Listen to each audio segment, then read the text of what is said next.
Buenas noches.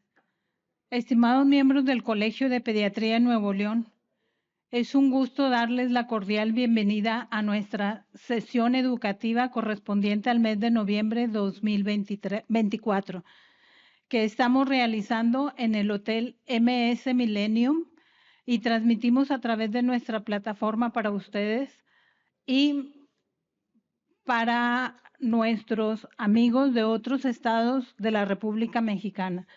Gracias por su asistencia.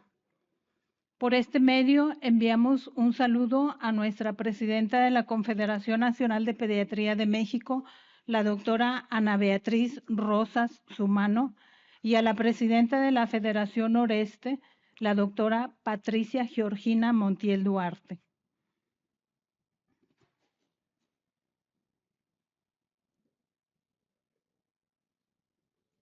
¿Me pasa la primera, por favor?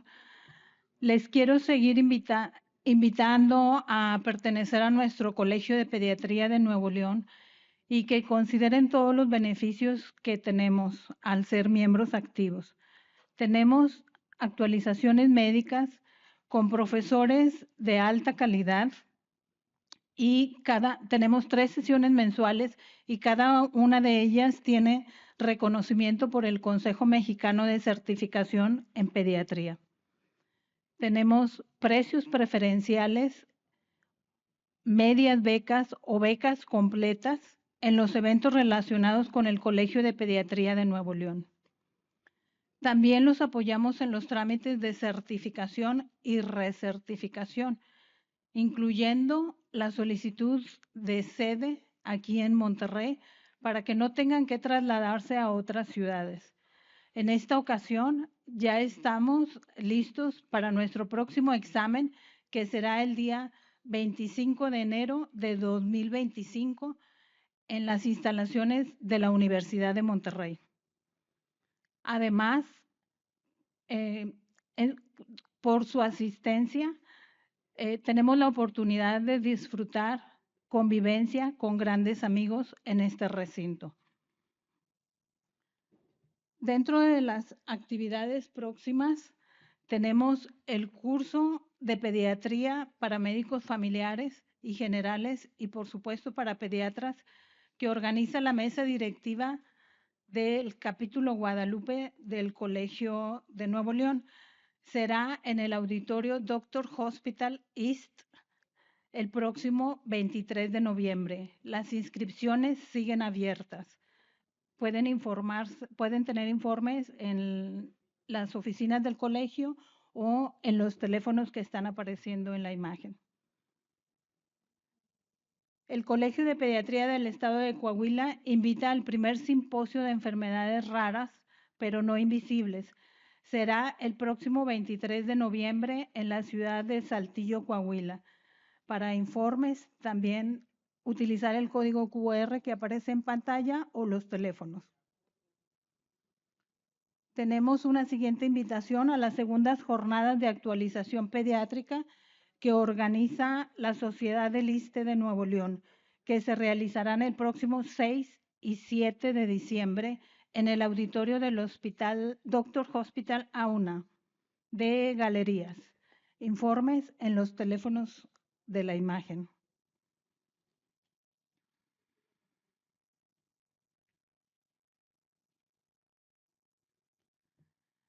También les estamos enviando invitación por correo y aquí les informo también de nuestra siguiente sesión educativa de diciembre.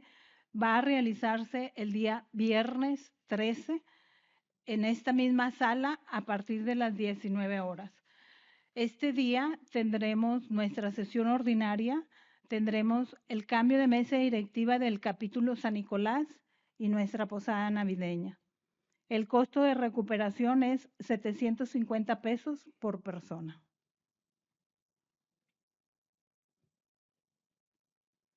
Ahora sí, nuestra sesión del día de hoy será impartida por 2 extraordinarios médicos, infectólogos, pediatras y amigos de aquí de la localidad. Y para su presentación quisiera invitar a la doctora Miriam Patricia Riojas Hernández. Ella es el enlace de ciencias del área de vacunas del laboratorio Pfizer, que es quien nos apoya el día de hoy con esta sesión. Muchas gracias, doctor. Aquí, Luz, por cualquier cosa. Muy buenas noches a todos. Muchas gracias por su asistencia. Muchas gracias, doctora Ruiz, por el espacio en la sesión de este mes. Bueno, me da mucho gusto de igual manera poder presentar a dos colegas maestros míos justo para esta sesión. El día de hoy vamos a platicar sobre cuál es el impacto de las enfermedades respiratorias más comunes ahora en esta temporada invernal. Sin embargo, no nos vamos a enfocar en el tratamiento, nos vamos a enfocar en la prevención de estas enfermedades respiratorias en el paciente pediátrico y el impacto que tiene la prevención de igual manera en nuestra población pediátrica. La primera sesión va a ser impartida por el doctor en medicina, el doctor José Iván Castillo Bejarano.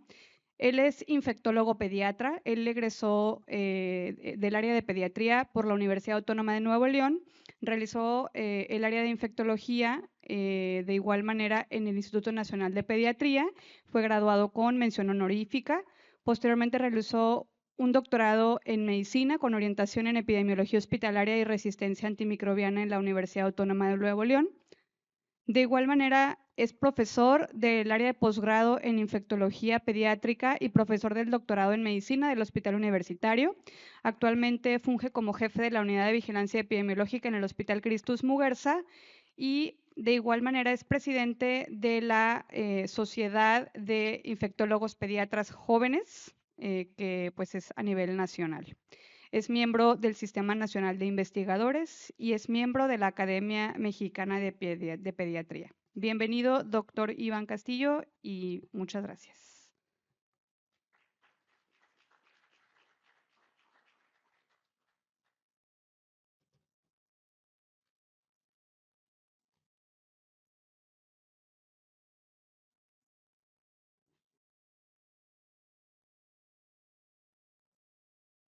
Se me hace que ahorita te la van a cambiar, pero le mueves acá.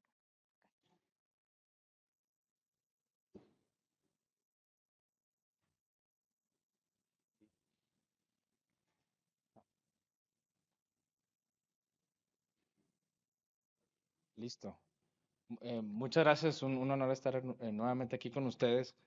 Y este tema me parece que se va a estar dando cada vez más porque viene un cambio trascendental en virus sincitial respiratorio y viene una actualización muy importante en vacuna conjugada.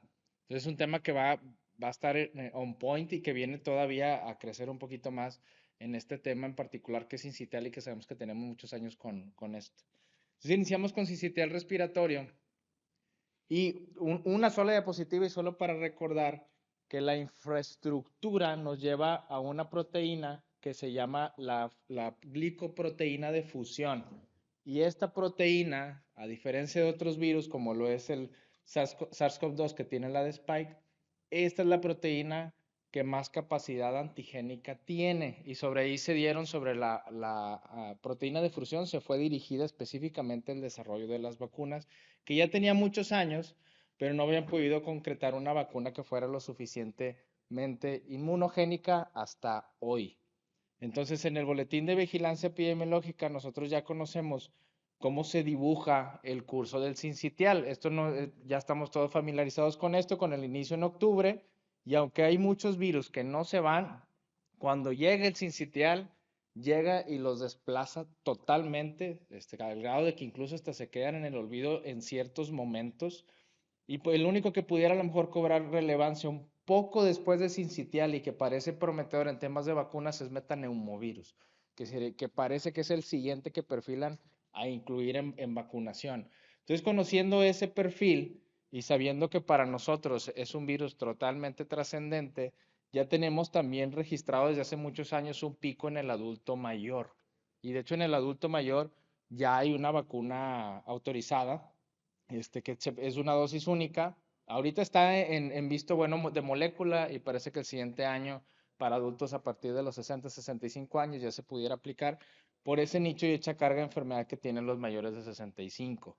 Entonces, de este tema en particular nos encontramos atrapados porque hay dos perfiles. Tenemos que el 50% de los niños que nacen antes de la temporada de sincitial atraviesan toda la temporada y eso nos da un parteaguas determinante en la cantidad de población que va a enfermar. Pero también tenemos otros 50 que nacen en la temporada y que está en sus primeros 3 meses de vida, 4 meses de vida, atravesándola. Entonces estamos atrapados en ese sentido y de acuerdo al comportamiento epidemiológico se van buscando cuáles van a ser las mejores estrategias de prevención. Entonces, encontrar una vacuna que entrara a jugar en la fase o en el interfase materno-fetal de desarrollo inmunológico fue clave. Sabemos que el sistema inmunológico empieza su desarrollo a la segunda, tercera semana. Sabemos también que las células NK y linfocitos entre la octava y la 10ª semana. Al segundo trimestre ya hay maduración de linfocitos, pero este patrón de TH17 e interleucina 10 que señalé en rojo es el motivo por el cual se empiezan a hacer varias dosis después de nacer, porque el recién nacido, cuando lo vacunas, monta una respuesta mediada por TH17 y por eso no genera una memoria a largo plazo y tiene que estar poniendo refuerzos en algunas vacunas. Y tenemos también la ventaja en el tema de vacunación en el embarazo, que no solamente vamos a generar esa interfase con transmisión de IgG, también hay un tema de transmisión de IgAs específicas por lactancia. Y en ese sentido sabemos que desde el sincitio trofoblasto ya se forman fracciones FC para el tema inmunológico y que los niveles de IgG maternos alcanzan hasta 15 gramos por litro, que es una cantidad enorme. De esos, la IgG1 es la que más paso tiene y a partir de la semana 20 ya se puede cuantificar para que pase específicamente lo que estás generando en la vacuna. Para ciertas vacunas como la TDAP, hay algunos estudios que dicen que en la semana 28 en particular alcanzas una mayor cantidad en títulos de anticuerpos, pero al final el ser inmunogénica, que es cuantificar los títulos ya contra la efectividad de la prevención de la enfermedad, si tienes 100, 80, pudiera no tener tanta trascendencia y lo que se busca es cobertura más que darle a la semana en específico. Entonces, a través de la IgA podemos tener IgA específica que se induce por la vacuna y eso se vio en estudios de SARS-CoV-2, donde puede durar IgA específica por la vacuna hasta 6 semanas de secreción. Entonces, todo esto nos representa una ventaja en el tema de sincitial. Entonces, en las recomendaciones de vacunación, cuando se empieza con los estudios inmunogénicos de vacuna de virus sincitial, tenemos de aquí del lado rojo lo que es la vacuna con los 120 microgramos de la vacuna prefusión y aquí está el placebo y vemos al mes cómo hay una mayor respuesta inmunogénica y al momento del parto es también mayor con virus tipo A y virus tipo B, que recordando la estructura de los dos es igual, A y B. Entonces, cuando te da el A en una temporada, automáticamente tienes más de 90 de protección contra el B. Y aquí estudiaron los dos y contra los dos montó una respuesta satisfactoria en comparación contra placebo. Entonces, recuerden que es inmunogénico para el laboratorio, efectivo para el paciente y eficiente para la gente. Así se pudiera decir que son las vacunas. Entonces, el nivel inmunogénico es totalmente algo favorable. Y a nivel de títulos de anticuerpos, no solamente es alcanzar un título alto, sino necesitamos que se sostenga. Y comparado contra placebo, estuvo por encima de lo que se consideran títulos protectores durante 6 meses. Entonces, a nivel inmunogénico, no tenemos ninguna duda de la inmunogenicidad que levanta. Pero para ya el estudio, que fue el estudio Matiz, que fue ya ahora sí a nivel multicéntrico, multinacional, hacer vacunación en pacientes embarazadas para prevención de enfermedad, ya para ver efectividad en el paciente, se hizo este estudio con más de 7,000 pacientes, con una buena división en el tamaño de muestra y hasta 80% lograron en los bebés seguirlos por 6 meses y el resultado fue espectacular. O sea, la división que ustedes van a ver aquí es de la línea azul es placebo y aquí es el resultado de la vacuna. Y el resultado fue tan favorable que incluso desde los primeros análisis preliminares hicieron una pausa y mandaron un comunicado de FDA para acelerar la aprobación, porque estaban teniendo resultados muy, muy, muy favorables, alcanzando una eficacia de 81.8% para prevenir enfermedad grave. Y en el transcurso del tiempo se encuentra que hasta 180 días la eficacia o la efectividad se mantuvo hasta 69.4%. Entonces es una vacuna que levanta títulos protectores por 6 meses y que mantiene una efectividad en sus primeros 6 meses, por lo tanto cubriría toda la temporada.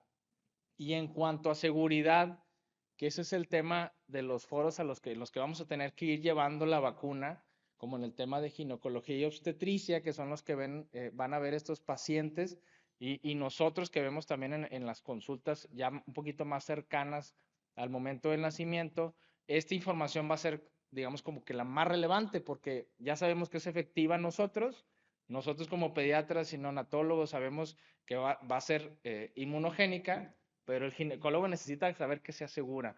Y a nivel de seguridad, tenemos que cualquier evento fue prácticamente igual que placebo, y naturalmente las reacciones locales iban a ser mayores en el grupo de la vacuna con un 40.6%, y en ese sentido reacción sistémica fue un poco mayor en 2.6 sin tener un resultado estadístico significativo, pero las reacciones sistémicas fueron consideradas como fiebre, por ejemplo. Ahora, desmenuzando ya la información, sí, y eso es algo que a lo mejor pueden cuestionar mucho, el tema de efectos al nacimiento. En el estudio Matiz, del lado de la vacuna, hubo 20 partos prematuros de los miles que vieron vacunados, y del lado de placebo hubo 12. Entonces, hubo una diferencia de 8 pacientes. Pero esos 8, al hacer el análisis estadístico, quedó con una P no significativa. Pero para nivel de vacuna, el grado de rigurosidad es tan alto que esos datos se analizan a fondo.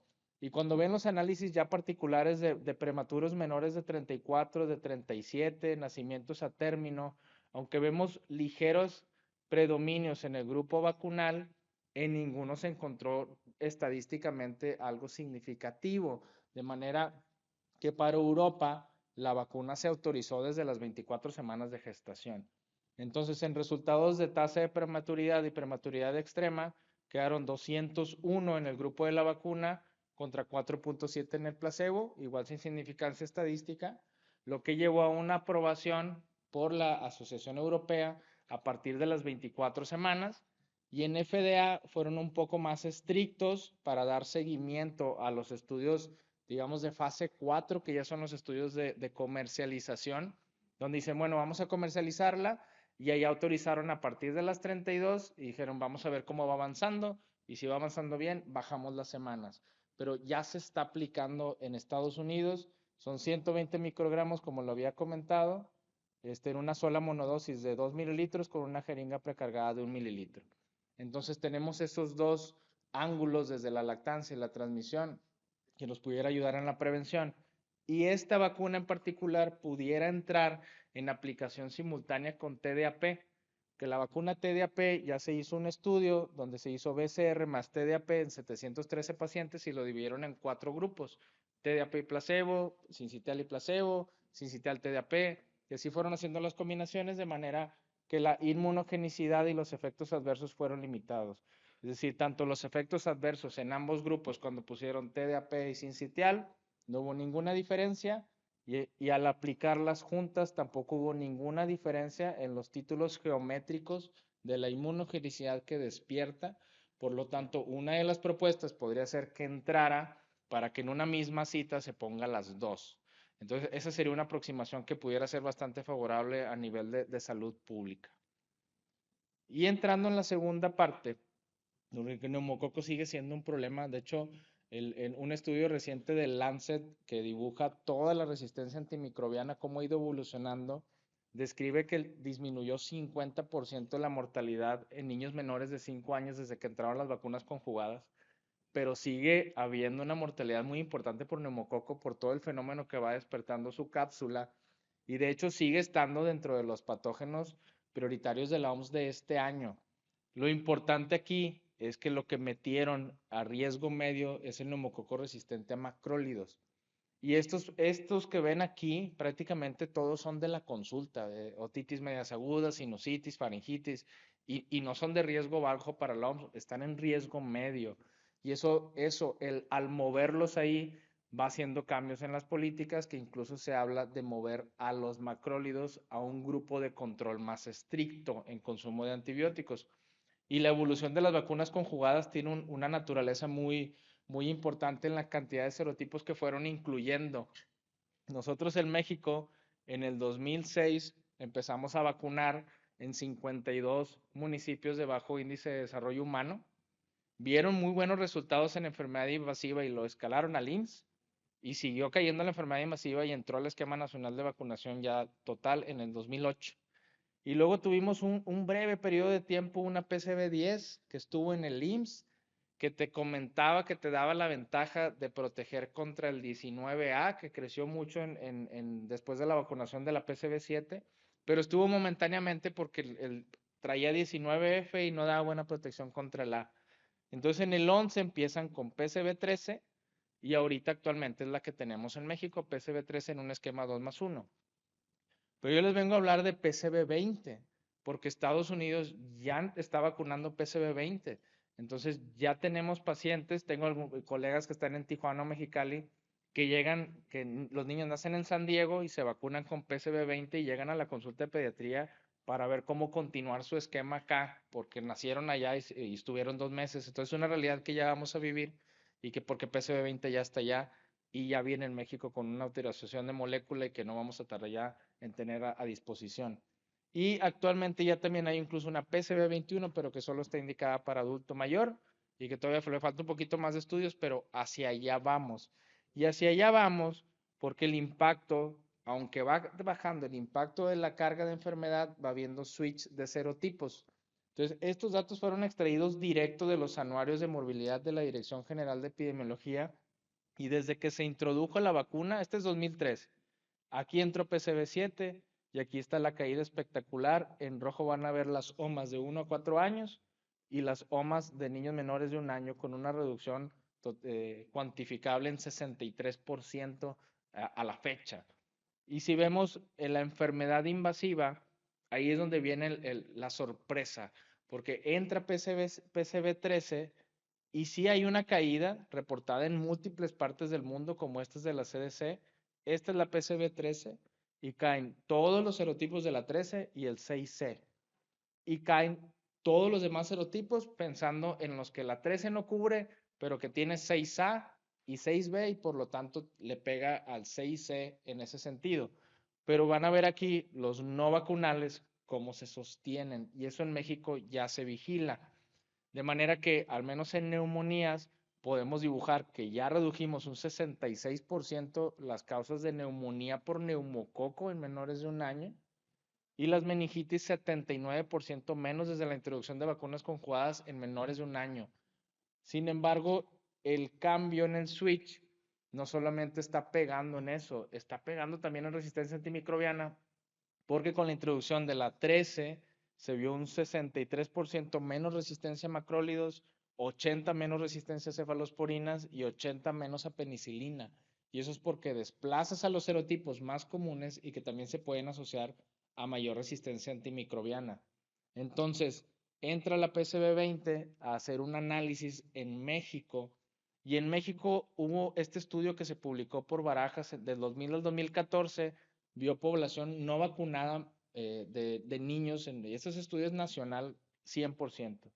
Entonces entra la vacuna de PCV7 y empieza a caer a un ritmo de 2.4% por año, menos casos por serotipos de esa vacuna. Luego entra la PCV10 al IMSS y 2.6, y la 13 suma 1.3%, cada vez menos casos por año de los serotipos que cubre la vacuna. Pero hubo un switch muy importante porque entra la 7 y ustedes van a ver que el 3, 6A y 19A pasan de comprender del 19.9% al 31.7% de las causas de enfermedad invasiva. Y en 19A fue el que más incrementó, de 4.7 a 10.1, y eso es por los cambios de la sustitución de serotipos que genera la vacuna. Y ese es el reporte Cireval del 2023. Tuve la oportunidad el viernes de estar trabajando en un consenso de resistencia antimicrobiana que vamos a sacar en el primer trimestre en la mesa de infecciones respiratorias con Gabriela Chaniz, Y me comentaba que va a haber un stop en 2024 con las publicaciones porque no tiene, ese alto es porque no tiene ya reactivos y está habiendo recortes presupuestales en salud.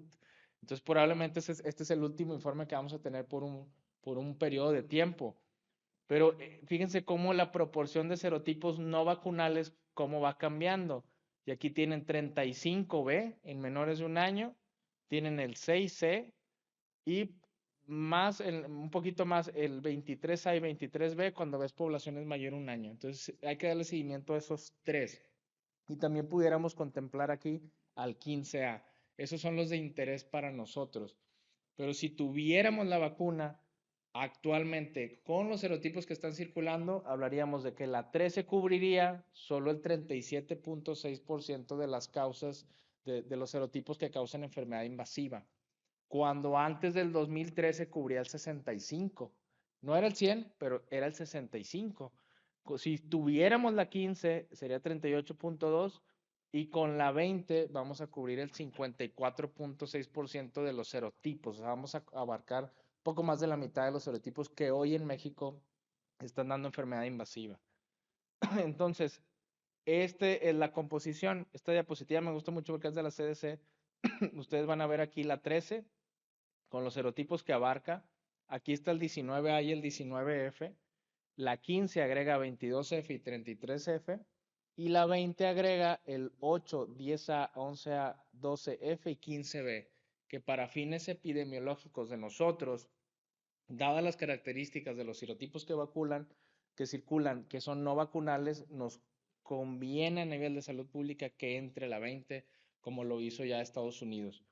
Y la 23 todavía tiene estos dos, 9N, 17F y 20, aunque esta vacuna de polisacáridos muy probablemente en los próximos tiempos aquí a futuro, probablemente ya no contemos con ella.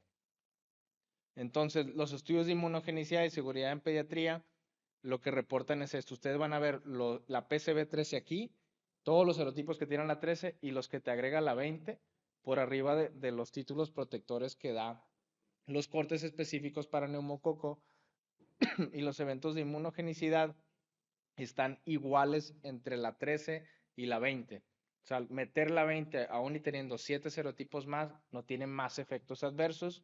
La inmunogenicidad no es inferior y los serotipos que son bajos como el 6B, porque eso es bien importante porque ustedes vieron que el 6C está despegando mucho, al poner los dos refuerzos queda remediada esa situación. Entonces, en este estudio que ya es pediátrico, prácticamente queda enmendado eso y la CDC libera esto de las recomendaciones actuales de PCB. Estas son las recomendaciones extraídas directo de la CIP, publicación 2024, y ya en Estados Unidos hacen esto, menores de 24 meses se van directo a PCB 15 o PCB 20 en un esquema 3+1, que a nivel privado y a nivel individual, ese es el esquema ideal. O sea, poner 2, 4, 6 y 12. A nivel poblacional, pudiera considerarse que te agrega entre un 3 y 5% más de eficiencia poblacional. Que eso no entiendo por qué no se valora a nivel de secretaría, porque eso estamos hablando de una cantidad enorme de niños que se podrían prevenir de enfermedad invasiva, pero a nivel privado sí lo hacemos así. Entonces, ¿qué es lo que pueden ver? Que puede haber niños en Estados Unidos que empezaron con la 13. Entonces, si la primer dosis de la vacuna fue la 13, gracias, un poquito la grande. Si la primera dosis de vacuna fue la 13, entonces completa ese esquema con la 20. Tienen esa intercambiabilidad. Entonces, si un día llega un paciente de frontera y se puso la 20 a los 2 meses y ya va a vivir aquí, pues podríamos completar esquemas. O viceversa, si ustedes tienen un paciente que tiene la oportunidad de irse a Estados Unidos y tuvo vacuna 2, 4 y 6, y hoy me voy a ir a Estados Unidos a vacunar, que se complete la dosis con la 20. El único pendiente que quedaría ahí nada más sería que si tuvo el 3+1 con la 13, pues ya no tendríamos que ponerle la 20, esa no sería una recomendación porque ya completó su esquema. Y niños de 24 a 59 meses, lo único que haces es completarles dosis. O sea, si no tiene las 4, le pones la dosis que le falta. Si tiene más de 2 años, ya solo sería una dosis. Pero si tiene menos de 2 años, tienes la oportunidad con catch-up, con de 4 a 8 semanas de espacio entre dosis, de completarla hasta que dé a las 4. Y en niños con comorbilidades es donde se pone a lo mejor un poquito más escabrosa la información, pero no es tan compleja, porque igual es un 3+1 con PCV20, de 2 a 18 años que completaron esquema antes de los 6, le pones una dosis de 20, y si no fue PCV20, le pones la de 23, que eso es lo que hacemos en México. Cuando ustedes tienen niños con comorbilidades, habitualmente les estamos poniendo un refuerzo de 23 polisacárido. Ahora lo que se haría sería un refuerzo con 20. Básicamente ese sería el único cambio. Aunque esté muy larga la información, eso es lo único que se va a hacer.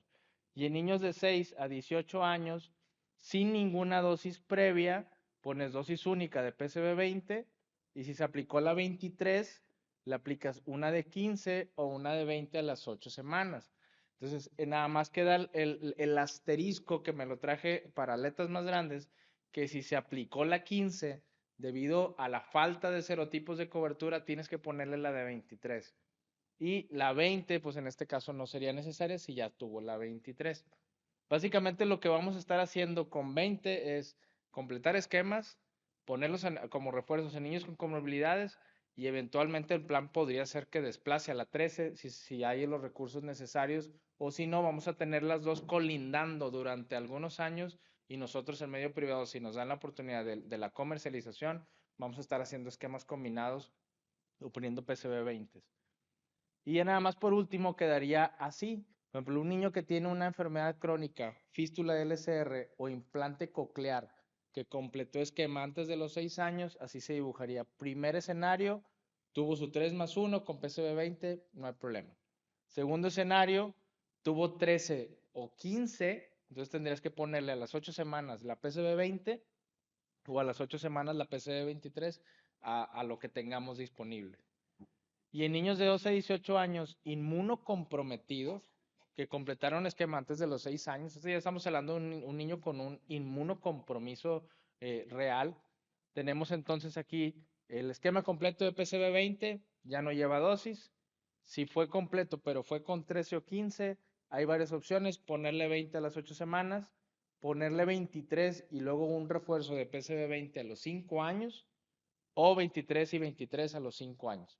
Entonces, nosotros nos estaríamos nadando en este rubro, que es lo que hacemos por ejemplo, pacientes que tienen asplenia funcional o algunos tipos con inmunocompromiso más importante. Entonces, a manera de conclusiones, diríamos que tenemos 3 puntos primordiales. Uno es que nos urge seguir teniendo una buena vigilancia epidemiológica para saber dónde están las áreas de oportunidad. Por ejemplo, en el tema de virus sincitial, que no lo llevaba tan estricto como lo llevaba el COVID, vamos a necesitar rascar y decir qué pacientes se hospitalizan más y cuáles se mueren más. Y al menos como no está tan mapeado así en México, yo creo que aquí en este foro podríamos tranquilamente dibujar que son los niños menores de 6 meses los que más ingresos a terapia intensiva tienen, y así vas haciendo el análisis de ver qué herramienta tener. 2, que el programa de vacunación versus sincitial ya es mandatorio. O sea, si ya hay una vacuna que tiene esa efectividad, ya debe estar en México. Eso no debiera ser algo que tenga tela de duda. Y por último, hacer catch-ups de vacunas conjugadas con PCV20, que ya está disponible en Estados Unidos. Nosotros que ejercemos en Monterrey, tenemos a McAllen a 3 horas. Si el paciente tiene la posibilidad de ir, que pudiera ir a hacer una aplicación de 20 allá, o a completarlo si está allá, o hacer esquemas mixtos, pues potencialmente la vacuna esté disponible aquí ya en el 2025, ya en noviembre, y cuando llegue, entrar directo con 20. Sería la conclusión en concreto. Muchas gracias.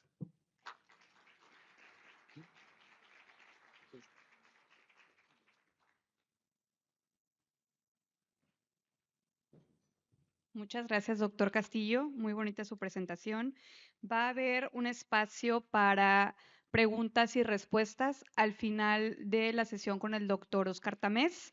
Vamos a pasar acá a como a un conversatorio para que si tienen alguna duda las vayan guardando y con gusto las resolvemos al final de la sesión del doctor Tamés.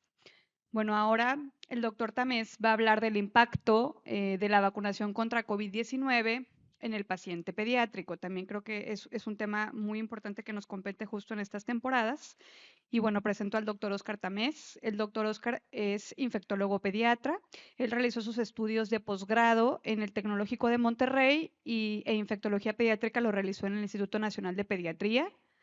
Realizó una maestría en ciencias orientada a enfermedades infecciosas por la London School of Hygiene and Tropical Medicine. Déjenme ver. También realizó una maestría en ciencias. Bueno, ya se las mencioné, perdónenme, es que acá tenía otra información. El doctor es miembro del Sistema Nacional de Investigadores, nivel 1, y es actualmente investigador clínico en el Hospital Zambrano Elion Tech Salud. De igual manera, el doctor Tamés es profesor de la cátedra en la especialidad de pediatría del Programa Multicéntrico de Especialidades Médicas en Tech Salud. Doctor Oscar, bienvenido y muchísimas gracias por su participación.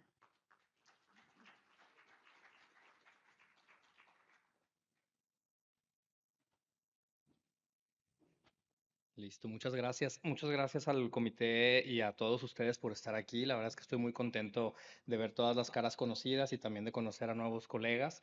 Igual también gracias a Iván por su presentación, siempre muy puntual. El día de hoy quiero platicar un poquito sobre el impacto de la vacunación por COVID-19 y cómo ha ido cambiando la historia en los últimos años. Sé que es curioso, ¿no? Porque el mismo nombre habla de COVID-19 y viene un número, 19. Ya estamos en vísperas del 2025 y seguimos hablando de este virus, pero es importante seguir hablando porque el impacto, el virus sigue rampante en la comunidad, tal vez no en las mismas formas y no en la misma sufrimiento que genera a las familias y a la comunidad, pero está presente y tenemos maneras de prevenirlo y es importante que nos actualicemos al respecto, ¿verdad? Entonces, haciendo esta reflexión, ¿no? Como que en vísperas del 2025, ¿qué podemos hablar de COVID-19 y particularmente en la población pediátrica? Todos sabemos que el virus sigue circulando en la comunidad. Ya se genera cierta sensación de los mismos pacientes en los que si llega un paciente con fiebre, con síntomas respiratorios y planteamos tal vez la necesidad de tomar una prueba diagnóstica, hasta el mismo paciente dice, ¿cómo? O sea, ¿todavía hay COVID? Y la respuesta es sí, ¿verdad? Y muchas veces ya los pacientes no desean ser sometidos a esa prueba porque se ha minimizado la percepción del virus, pero ahorita vamos a platicar cómo es un virus que debemos de seguir previniendo, ¿no?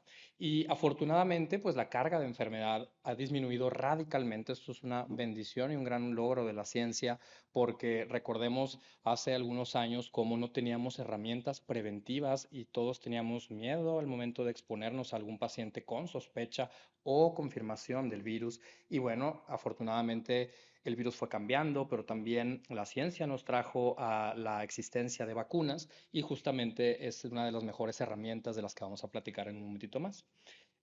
Por desgracia, y bueno, esto es algo totalmente natural y conocido, la inmunidad que confiere las infecciones previas, pero también la vacunación previa, va bajando. Esto es un fenómeno totalmente natural en el mundo de la vacunología y es importante recordar que pues ya no es la misma cepa, linaje, variante, ni misma vacuna que prevenía a que al 2020 a lo que estamos ahorita expuestos en la comunidad, ¿no?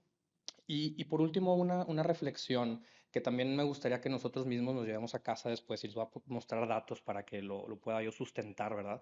Pero siempre se habló en la pandemia, en los momentos más álgidos de la pandemia, de cómo el COVID era muy leve en la población pediátrica y cómo no afectaba, entre comillas, tanto a la población pediátrica. Y ahorita esa realidad no es esa, ¿verdad? Realmente sigue existiendo una gran carga de enfermedad en la población pediátrica y les voy a platicar un poquito más con datos epidemiológicos. Y el SLIPE, que es la Sociedad Latinoamericana de Enfermedades Infecciosas Pediátricas, hace este análisis, ¿no? Del 2023 publicó toda la carga de enfermedad que hasta el 2022 había ocurrido en la población pediátrica en todos los países que conforman a América Latina. Y vemos cómo México está en el top 5 de los países y de la región afectados en carga de enfermedad, no solamente global, sino también en la pediátrica, con cientos de miles, ¿verdad? De familias que perdieron a más de un miembro de la familia, más de un ser querido, y también población pediátrica que por desgracia desgracia, requirió hospitalización y también, por desgracia, muertes asociadas a este virus.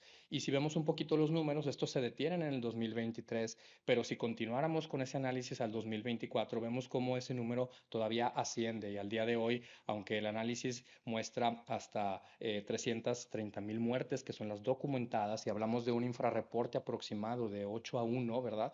Ahorita las cifras oficiales son mucho mayores a esas. Entonces, esa, ese dogma, ¿verdad? De que el COVID pediátrico es tranquilo, es más leve, creo que es un buen momento para desafiar esa idea equivocada y mostrarles un poquito de datos también. Es importante seguir hablando de COVID porque aunque vemos esta gráfica que es magnífica, o sea, esto se muestra el efecto muy afortunado, ¿verdad?, de la efectividad de las vacunas como posterior a su introducción y uso global, ¿verdad?, y establecido. Estos son datos de Estados Unidos. La mortalidad asociada a COVID, que son las grafiquitas o las barritas azules, disminuyó de forma radical. Entonces, afortunadamente, las personas en general ya no mueren tanto por COVID, pero los casos siguen ocurriendo y la línea amarilla muestra los índices de positividad de pruebas que se toman cada semana, cada día, cada mes en Estados Unidos y ven cómo los índices de positividad siguen totalmente altos y esto es hasta noviembre del 24 con una oleada reciente, ¿no?, de índices de positividad altos. Esto de personas que acceden a que se les tomen las pruebas, porque estoy seguro que más de uno de ustedes aquí ha tenido pacientes que le sugieren, le dicen, oye, es que creo que puede ser COVID, o sea, déjame te tomo una prueba y la respuesta suele ser que no, ¿verdad? Entonces ese es un reto también para el personal de salud y esta corresponsabilidad comunitaria. Entonces, aunque ya afortunadamente, les digo, el virus ya no genera la misma cantidad de muertes, el virus sigue presente en la comunidad y al tener herramientas para prevenirlo, pues tenemos que también actualizarnos, conocer en qué etapa estamos y también qué beneficios nos puede dar esto, ¿no? Y no solamente hablamos sobre número de casos, porque también alguien podría levantar la mano y decir, oye, bueno, sí, está bien, el virus sigue circulando, pero ¿qué tanto impacto está generando en los servicios de salud, en los hospitales, en las familias? Y realmente las gráficas más recientes, que también son de los CDC, muchos de los datos son de Estados Unidos, pero también lo voy a localizar a nuestro contexto en México en un momento más. Y vemos cómo las hospitalizaciones siguen ocurriendo en oleadas y vemos cómo, aunque el virus tiene etapas como un poquito de tranquilidad en las épocas veraniegas, ¿verdad? Mayo, junio, vuelve a tener picos de incidencia que generan hospitalizaciones en los Estados Unidos y bueno, si viéramos esto en el contexto global, veríamos un comportamiento similar, ¿no? Entonces, los pacientes siguen hospitalizándose por COVID-19 y necesitamos estar muy atentos de la población pediátrica. ¿Por qué? Porque distinto a lo que se vino hablando mucho tiempo en los picos más álgidos de la pandemia, pues el protagonismo del paciente pediátrico no era muy alto y eso fue algo muy afortunado, ¿verdad? Eso sí lo aplaudimos todos los pediatras, pero ahorita es un escenario muy diferente. Y este boletín epidemiológico que ustedes pueden consultar también de forma digital, ¿verdad? Se actualiza con cada semana y vemos cómo, en efecto, pues bueno, si recordamos aquellas épocas bastante lamentables del 2020 con más de 500,000 casos y cientos de miles de muertes, han ido afortunadamente disminuyendo al grado de que las vacunas y las otras intervenciones en salud fueron generándose, pero seguimos teniendo miles de casos, y estos son al menos los reportados por el boletín epidemiológico, y todavía vidas que se pierden debido a este virus. Y esta es una de las gráficas que más quiero enfocarme, ¿verdad?, en los siguientes minutos, porque en este último análisis, que estos son todos los casos de COVID-19 en México hasta todo lo que llevamos del 2024, y buscando el subanálisis por edades, seguramente les sorprenderá, así como a mí cuando lo consulto con cierta regularidad, que desde el año pasado la población pediátrica es de las más afectadas. O sea, no es realmente ya ese mensaje previo en el que antes veíamos estos grupos de edades que vienen de menos de 1 a 4, de 5 a 9 y así sucesivamente, ¿no? Antes, acá veíamos el grueso de la población hospitalizada, adultos y adultos mayores, personas que a veces la literatura le llaman como económicamente activas, que pues, híjole, estamos en pandemia, pero yo tengo que trabajar y tengo que salir y estoy en contacto comunitario. Ellos eran los que se hospitalizaban más y la población pediátrica que estaba prácticamente en cero, ¿verdad?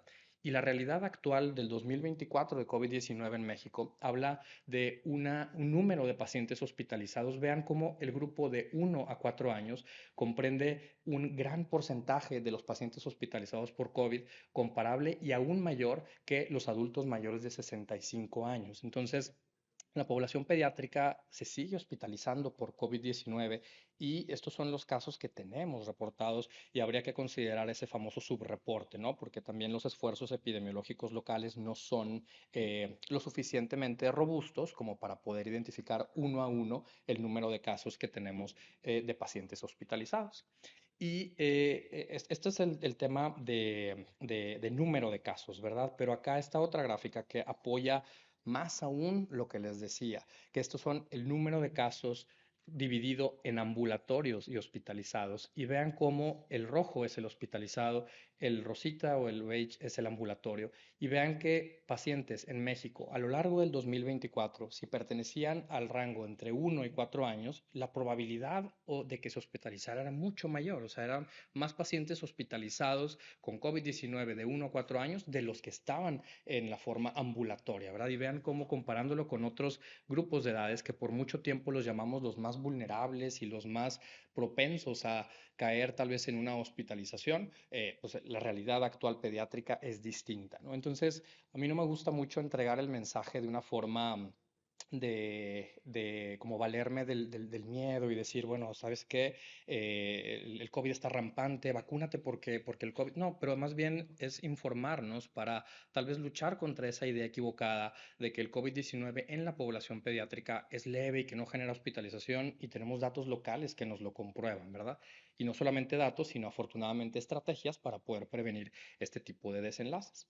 Por eso esta pregunta, no por nada la pongo en este momento, ¿verdad? Porque te genera esta reflexión de con los datos que llevamos hasta ahorita, nos logra responder, nos podemos autorresponder, ¿verdad? Sí es importante seguir vacunando contra COVID-19. No estoy seguro tal vez su reacción cuando vieron los flyers de la sesión y de que, ching, otra vez COVID-19, pero creo que es importante seguir hablando del COVID-19 para que sepamos cuáles son las estrategias actualizadas de prevenirlo y poder seguir aplanando esa famosa curva que se ha logrado durante los últimos años, pero que la población pediátrica sigue teniendo pues ese factor de riesgo, ¿no?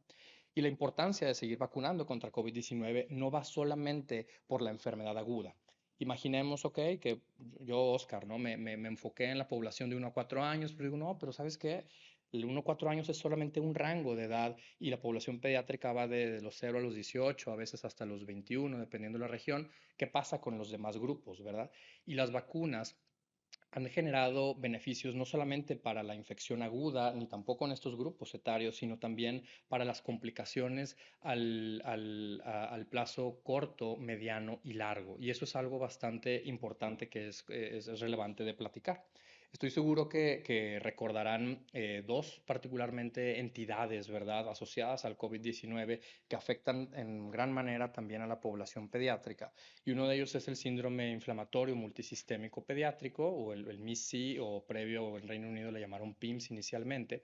Y el otro es el COVID largo, COVID prolongado, o el estado postagudo de COVID. Ha tenido muchos nombres ya este famoso long COVID, en el que se generan complicaciones que podrían parecer poco relevantes o no graves, pero que a la larga al paciente afecta su calidad de vida, su desempeño social, escolar, diario, físico e intelectual. Entonces, voy a mostrarles algo de datos sobre cómo la vacunación contra COVID-19 en la edad pediátrica no solamente nos previene la enfermedad aguda, la hospitalización y desenlaces clínicos adversos, sino también complicaciones al mediano y largo plazo con respecto al COVID-19.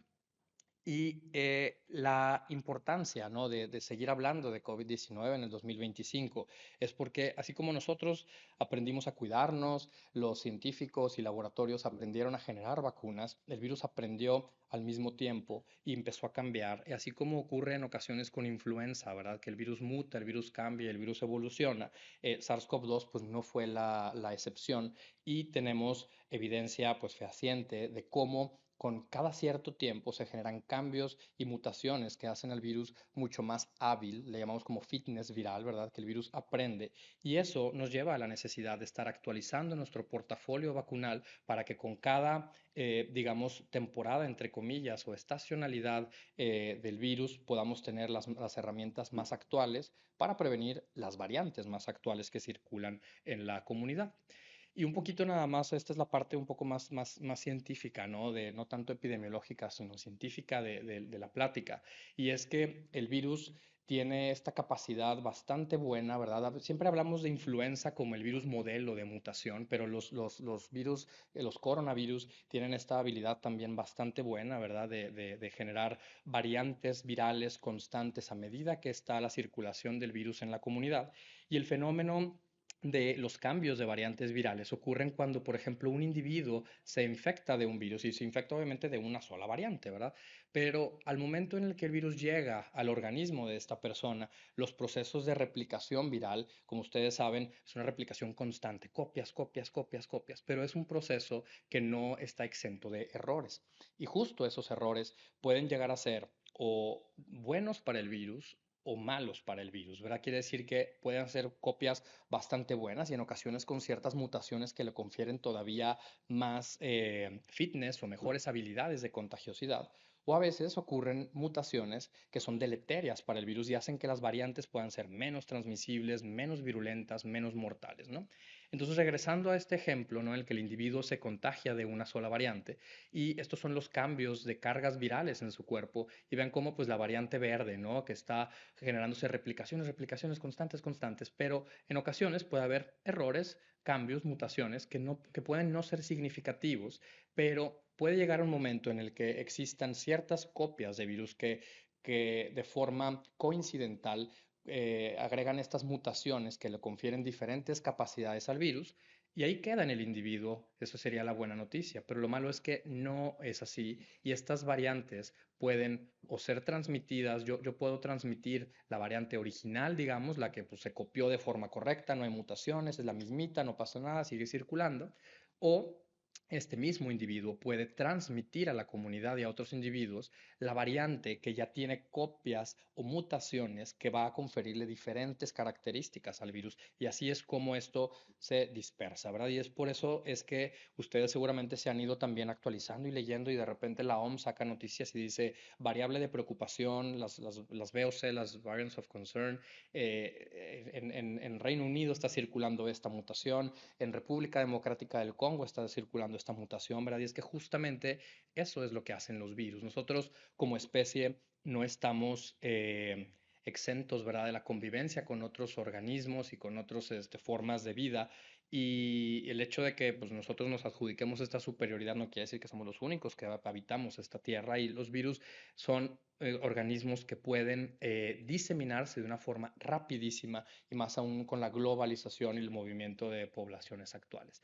Entonces, cuando ocurren estos sucesos, en los que una persona, les digo, dentro de sí mismo generó copias que se modificaron y generan nuevas variantes, pero también le agregamos otros dos escenarios que son bastante complejos, que es el spillover, le llamamos, en el que si una persona convive con animales que no pertenecen al mismo ecosistema, o sea, en la naturaleza no tiene que estar haciendo nada un murciélago y un pangolín juntos, ¿verdad? Son dos animales que pertenecen a diferentes estratos, esferas, ecosistemas y que naturalmente no deberían estar conviviendo, pero entra el factor humano, nosotros los juntamos por mercadeo, actividades, etcétera, y ahí es donde estos virus que no tendrían por qué convivir entre ellos empiezan a convivir y generan nuevas variantes. Y si a eso le sumamos un tercer factor, que es un fenómeno bastante interesante de cómo el tratamiento con ciertos antivirales, así como ocurren las resistencias bacterianas por antibióticos,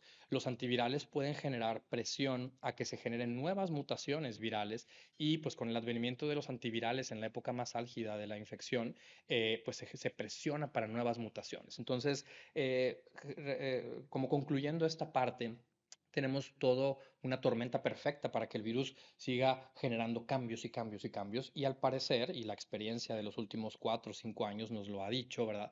Es que pareciera estar generando cambios con cierta temporalidad que a la vez nos va a permitir estar actualizando los portafolios vacunales para poder también prevenir contra las variantes que estén circulando en ese momento. Entonces, esta Sí, más bien es esta la que quiero. Y hablando ya propiamente de cuáles son las variantes y los linajes que están presentes, ¿verdad?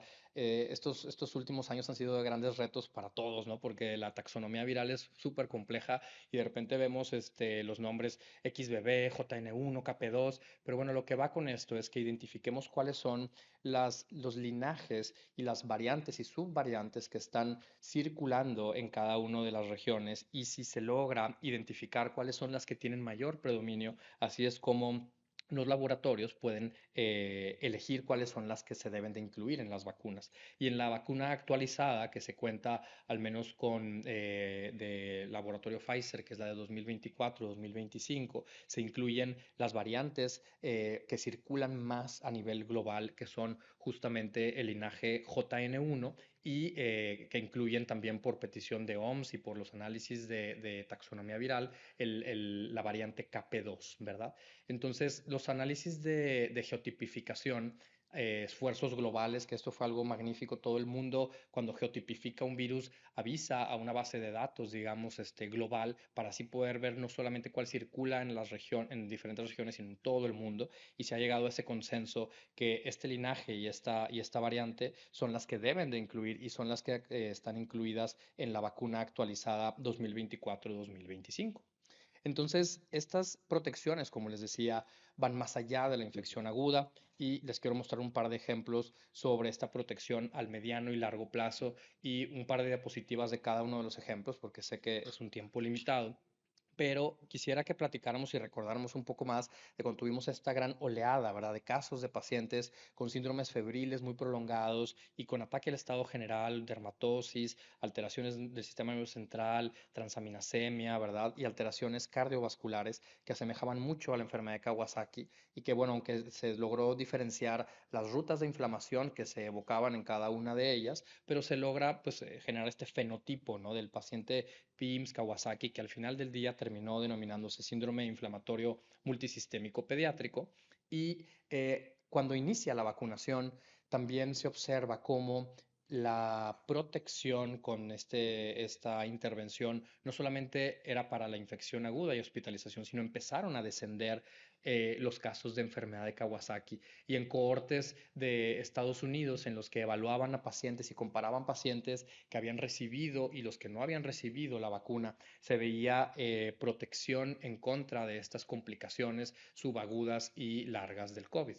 Entonces empieza esta discusión y empieza esta charla de decir, mira, fíjate cómo el beneficio pediátrico, porque a mí estoy seguro que a ustedes también les tocó estar a pie de cama con pacientes o en consultorios tratando esta labor de convencimiento a las familias de que se vacunaran, que tomaran información un poquito más veraz y confiable.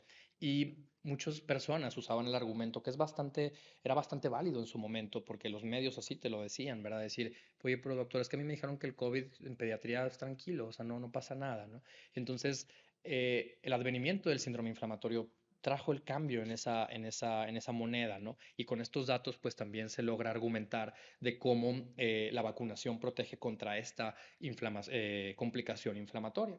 Y en estudios todavía más recientes aún, que estratificaron por edades, ¿verdad? De cómo comparando pacientes vacunados contra pacientes no vacunados, ¿verdad? En todos los grupos de edades, diferentes grupos de edades, y no solamente grupos de edades, sino también las variantes y linajes, ¿verdad? Del virus que circulaba en ese momento, la vacunación fue protectora en todos estos grupos contra el desenlace de desarrollar síndrome inflamatorio multisistémico pediátrico. Entonces, esto es un beneficio no solamente para el individuo, sino también obviamente para las familias, disminución de frustración, disminución de estrés y preocupación, pero también un alivio para los sistemas de salud, porque la etapa más álgida de la pandemia y el advenimiento del síndrome inflamatorio multisistémico trajo consigo grandes cargas en la enfermedad a nivel económico para muchos hospitales, tanto públicos como privados. Estoy seguro que más de uno y una de ustedes lo vivieron también. Y en estudios más recientes todavía que compararon la incidencia, ¿verdad?, de síndrome inflamatorio multisistémico pediátrico, esto fue en California, y vieron que no solamente en la población pediátrica, los más chicos, ocurría esto, sino también en los adolescentes y adultos jóvenes, ¿verdad?, de 17 años. Entonces, todo esto nos apoya a este argumento de decirle a las familias y demostrar datos y decir, la vacuna de COVID-19, claro que te previene infección, claro que te previene hospitalización y también desenlaces adversos, pero también las complicaciones y puntualmente del síndrome inflamatorio multisistémico pediátrico. ¿Y qué pasa también con el long COVID? ¿No? Estoy seguro que también han escuchado de esto, han leído de esto y seguramente también conocen al mínimo una persona, ¿verdad? Que también probablemente cumpla la definición operacional de este tipo de entidades. Y esta condición aguda, postaguda del COVID-19 habla sobre cambios a largo plazo y muy largo plazo, ¿verdad? Que duran meses o hay personas documentadas por años que generan cambios cognitivos en su función, en su estamina. También hay temas de concentración, temas de dificultad respiratoria, temas de dolores, artralgias, cosas sistémicas que como síndromes constitucionales que no terminan de entender bien por qué. Entonces la Organización Mundial de la Salud pues se dio la tarea de generar un consenso, ¿verdad?, en pediatría, puesto que la población pediátrica también se ve afectada por esta entidad. Y el más reciente es el del febrero del 23, lo pueden revisar en la Organización Mundial de la Salud y se incluye y se caracteriza toda esta afección multiorgánica, multisistémica del COVID largo o el COVID prolongado y vemos cómo afecta toda la economía, ¿verdad?, del paciente, toda la homeostasis se ve alterada, incluyendo y pasando por todos los órganos y sistemas, sistema nervioso central, cardiovascular, pulmonar, digestivo, renal, reproductor, óseo, metabólico, muscular, vascular. Entonces, hablamos de situaciones que al principio no eran muy tangibles y muy documentables, pero tras haber generado esta definición operativa y generar también ciertos biomarcadores que documentan estos cambios, pues se quita esa idea de que tal vez son personas que decían no poder concentrarse bien y que sentían cierta neblina y no poder. Esto es algo serio y tangible, ¿verdad? Y en las últimas revisiones, pues hablan sobre cómo todo esto puede verse afectado como un fenómeno post-agudo de infección y el COVID pues no es el único modelo que lo genera, ¿verdad? En pediatría, los pacientes con síndrome post-COVID o COVID prolongado, la frecuencia en la que se reportan estos síntomas es bastante alta y los más frecuentes son alteraciones del olfato, anosmia, ansiedad, fatiga, cefalea, pérdida de apetito o que sienten cierta sensación como de molestia en los ojos, ¿no? Entonces es algo frecuente, es algo que habría que preguntarlo, ¿verdad? Para poder saber y saber si nos estamos enfrentando a esto. Pero la buena noticia es que las vacunas también protegen contra ese síndrome de COVID largo o COVID prolongado. Entonces es el segundo argumento, es decir, infección aguda y hospitalización, síndrome inflamatorio multisistémico e incluimos también al COVID largo, ¿no? Entonces, un tour de force sobre todo lo que ha pasado con las vacunas de COVID-19, ¿no? Y recordaremos muy bien aquella primera vacuna que llegó como una gran bendición en diciembre del 20, la monovalente, que es la wild type, que es el tipo salvaje del virus, el original. Y posteriormente, el virus, como les platicaba, muta de cierta frecuencia y se tiene que generar nuevas estrategias y se incluye la vacuna bivalente en diciembre del 22, que incluía la wild type y las variantes BA4 y 5. Y en el 23 recordarán la XBB, que fue la que circulaba mucho y en Latinoamérica se identificó con una altísima frecuencia. Y con estas siguientes mutaciones, pues estamos en el estado actual, ¿verdad? En el que el linaje JN1 con la KP2 es la que predomina a nivel global y la estrategia actual de vacunación, de vacunas de RNA mensajero, están incluidas. Entonces, muy brevemente, y esto lo pueden revisar ustedes en los CDC, pero esa manera de un recordatorio, porque es entendible y yo lo vivo también. Ha sido tanta historia y discusión de las vacunas que nosotros intentamos mantenernos al día y recordar cuántas dosis era hoy. Si ya tengo una de tal y de cual, y que fue muy compleja esta historia, ¿no? Ya afortunadamente la conversación es mucho más directa. Hay tablas muy sencillas y amigables de seguir y bueno, esto es uno de estos ejemplos, ¿no? Y si lo vemos muy rapidito, pacientes mayores de 6 meses, que obviamente son los que hemos comentado que son elegibles, que no tienen algún tipo de inmunocompromiso, de 6 a 4 años que nunca han recibido ninguna vacuna, su esquema primario es de 3 dosis, ¿verdad? Dosis 1, la dosis 2 mínimo 3 a 8 semanas después y la dosis 3, 8 semanas después de la dosis 2. Y aquí estos escenarios son los múltiples escenarios que los pacientes pueden decirnos en la consulta, ¿no? De que, oye, Oscar, pero es que él ya tiene una vacuna previa. Ah, bueno, si ya tienes una vacuna previa, te completo tu serie primaria, que es con segunda dosis y tercera dosis, ¿no? Y así sucesivamente, hasta llegar al escenario en el que si un paciente te dice, oye, yo ya tengo 3 dosis que va de 6 a 4 años, yo tengo 3 dosis de la actualizada 2024-2025, pues ya terminaste, ¿verdad? O sea, ya no necesitarías mayor esquema de vacunación entre 6 y 4 años. De 5 a 11 es un escenario totalmente similar, ¿verdad? El esquema primario, que si el paciente no tiene ninguna dosis previa y el paciente ya tiene más de 5 años, hay que darle una dosis y ahí terminamos, ¿verdad? Y si el paciente tiene cualquier número de dosis, pero no tiene la actual, hay que darle la dosis 1 de la actualizada, que es la 2024-2025.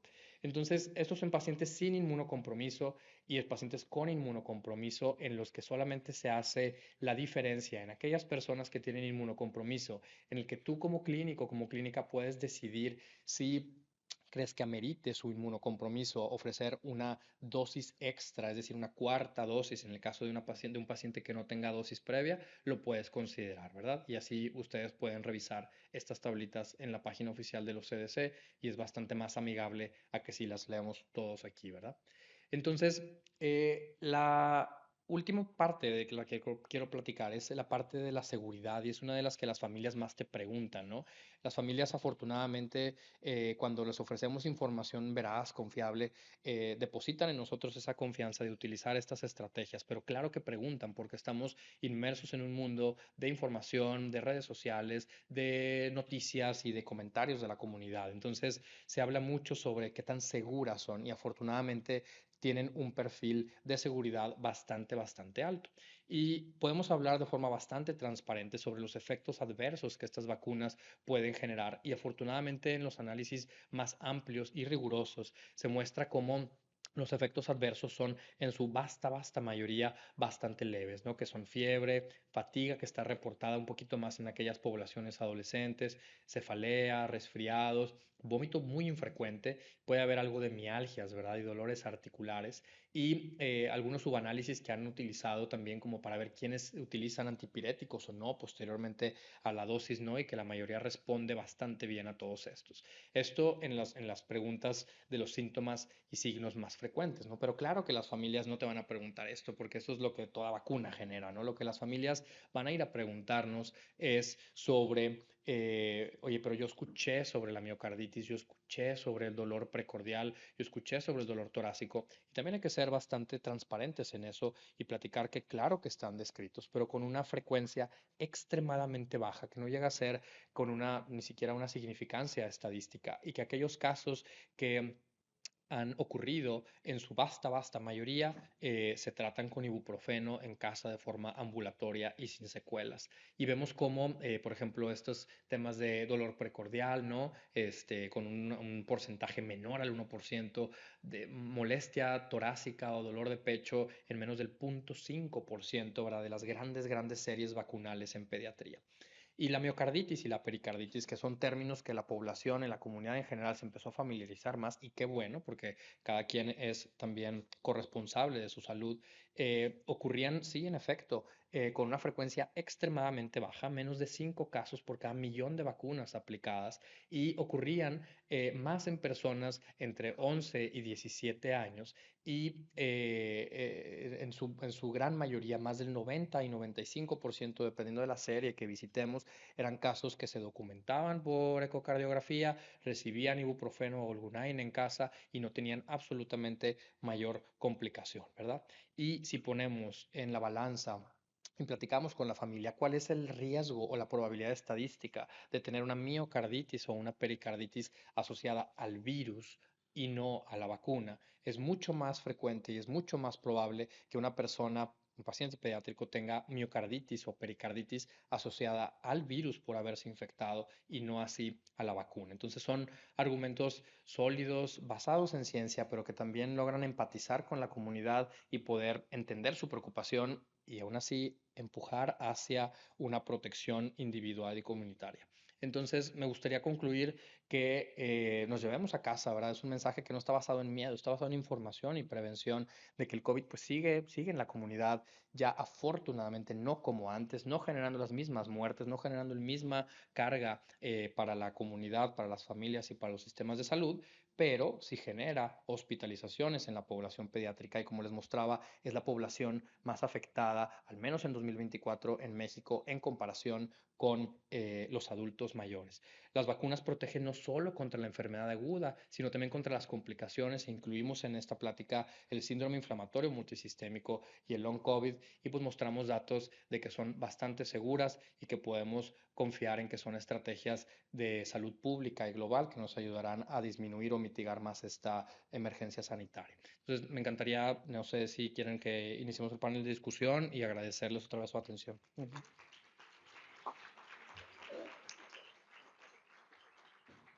Muchas gracias, doctor Tamés. Muy bonita su presentación. Quiero invitar al doctor Castillo y al doctor Oscar a que me acompañen acá al centro. Me comentan que hay preguntas por parte de los que están conectados vía virtual y de igual manera si hay alguien aquí presente que quiera hacernos alguna pregunta, con mucho gusto estamos para responderles.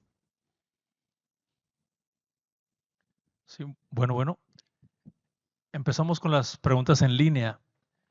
Nos están preguntando sobre información relacionada a la seguridad de la vacuna Abdala y los niños. Gracias.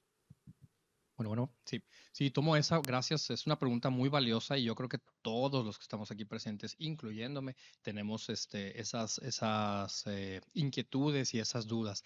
Las diferentes estrategias vacunales de COVID-19 pues han sido múltiples, ¿verdad? Y hemos pasado desde vacunas de muchos países, muchos laboratorios, y eso incluye también pues vacunas de la región latinoamericana, incluyendo ciertas vacunas también mexicanas.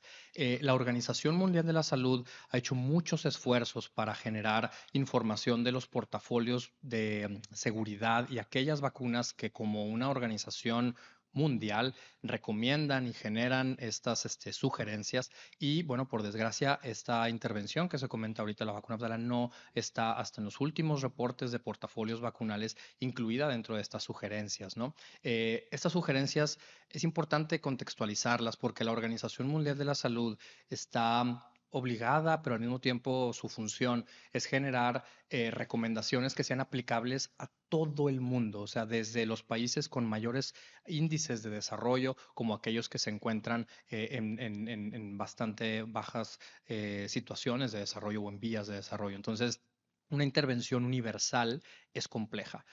Contestando puntualmente a la pregunta, el perfil de seguridad no está, digamos, disponible de tal forma como lo han hecho transparentes otros laboratorios, y pues se prefiere utilizar estrategias que tengamos justamente todos estos datos estratificados por edades, por escenarios y en ensayos clínicos que hablan de eficacia, pero también de efectividad en la comunidad. Muchas gracias. La siguiente pregunta aquí en línea es sobre los efectos adversos de la vacuna de neumococo de 20 serotipos en los niños a partir de los 2 meses. Sí, en cuanto a la información que salió, lo que se hizo para esos análisis fue poner PCV13 y poner PCV20. Eso sería el estudio más adecuado de los que se han realizado, y los efectos adversos fueron prácticamente los mismos en prevalencia tanto a nivel local como a nivel sistémica. Eso quiere decir que a nivel local es dolor, eritema y aumento de volumen, y a nivel sistémico se considera mal estado general o malestar general y fiebre. Y prácticamente la prevalencia de efectos adversos entre PCV13 y 20 no hubo ninguna. Entonces, la adición de 7 serotipos más no condicionó más efectos adversos. Gracias. Y la última pregunta aquí es la aplicación de la vacuna de COVID en el embarazo y su protección a los recién nacidos. Gracias. Sí, es una, es una vacuna que está incluida en las edades, en el grupo de mujeres gestantes, ¿verdad? Es una vacuna que es segura, que es efectiva y que en los estudios, incluyendo también las actualizaciones de 2024-2025, muestran este paso de anticuerpos transplacentarios con cobertura en los primeros 6 meses previos a que el paciente sea elegible para su primera vacuna o su primera dosis, ¿verdad? Entonces tienen un perfil de seguridad bastante alto y de efectividad también demostrada pues, en estudios de la vida real, así le llamamos datos de la vida real, y también en ensayos clínicos, que son los escenarios pues, ideales en los que vemos este tipo de datos de eficacia. Entonces, es parte del portafolio y las pacientes embarazadas o mujeres embarazadas debemos de ser abogados no solamente de la mujer, sino del binomio y pues apoyar para que se vacunen. Ujú. Gracias. ¿Alguno de los asistentes quisiera hacer una pregunta? Puede levantar la mano y le hacemos llegar el micrófono. ¿Todos? ¿Nadie? Todo muy claro. Quedó muy Ah, claro. aquí el doctor Flores. Gracias, felicidades a todos. Doctor Iván Castillo, ¿hay diferencia en el número de semanas de vacunación de la mujer embarazada para BCR en los casos en los que se generaron partos prematuros? ¿Se vacunaron en diferente semana? ¿O no? Ya. En el estudio donde se hizo, en el estudio Matiz, agarraron un corte de aplicación a partir de las 24 semanas de gestación. Al desmenuzar y viendo las proporciones, no encontraron una diferencia en las semanas específicas donde se vacunó. Por ejemplo, el grupo que se vacunó de la 28 a la 32 no tuvo más partos prematuros que el placebo, sino fue analizado en un todo. Ya la disminución o en el desmenuce de la información por periodos de semanas, no hubo una semana en específica donde se viera que es que en esa semana hubo más partos. Al final, prematuros. Al final, lo que concluyen con el análisis es que aunque la prevalencia está ligeramente superior, al hacer análisis estadísticos de no tener significancia, la Asociación Europea fue cuando, con ese análisis y desmenuzando esa información en esa pregunta, dijo, bueno, yo autorizo desde la 24. En Estados Unidos, por eso se van a esperar a ver la fase 4 de estudios de comercialización, que creo que van a ser resultados favorables que los van a bajar de 32, seguramente la van a bajar a 24 el próximo año. Ujú. Voy a agregar un comentario al comentario que hizo el doctor Iván. También en el estudio Matiz se reporta que es prácticamente entre un 80 a 89% de los partos pretérminos fueron partos pretérminos tardíos, entre la semana 32 a 36.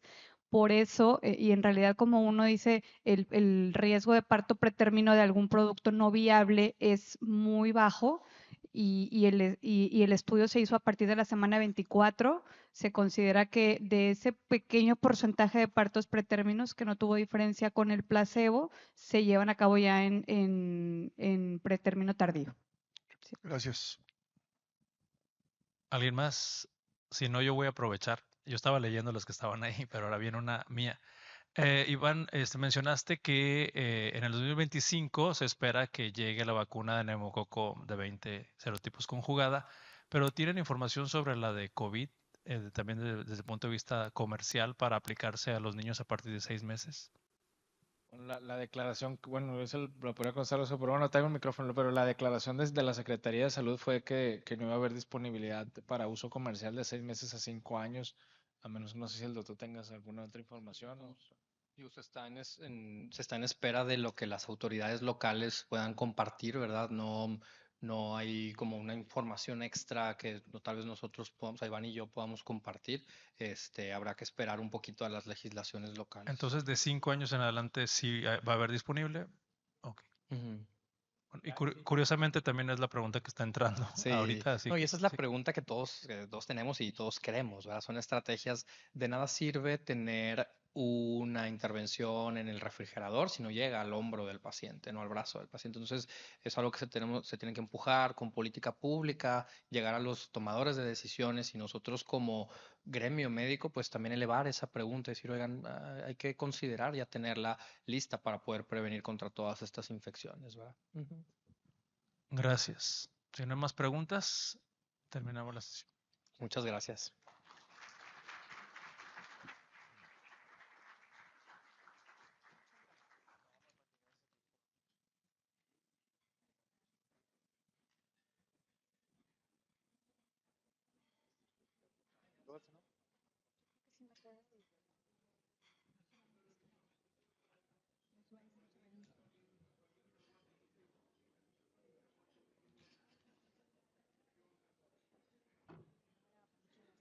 No, no te vayas. Digo, no te digo conocimiento para que, pero no te vayas. Quédate conmigo. No, estoy solita. Y luego la foto. Bueno, eh, agradecemos al doctor Iván y al doctor Oscar la presentación, excelente ponencia de ambos el día de hoy, y a la doctora Riojas la participación del laboratorio Pfizer. Les damos su reconocimiento.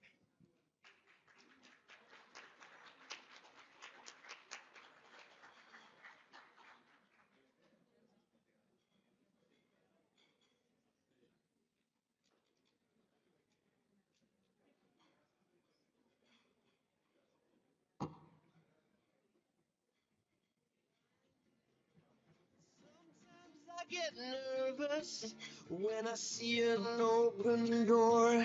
Close your eyes, clear your heart. Cut the cord. Are we human? Or are we dead, sir? My sign is vital. My hands are cold. And I'm on my knees looking for the answer. Are we human? Or are we dead, sir?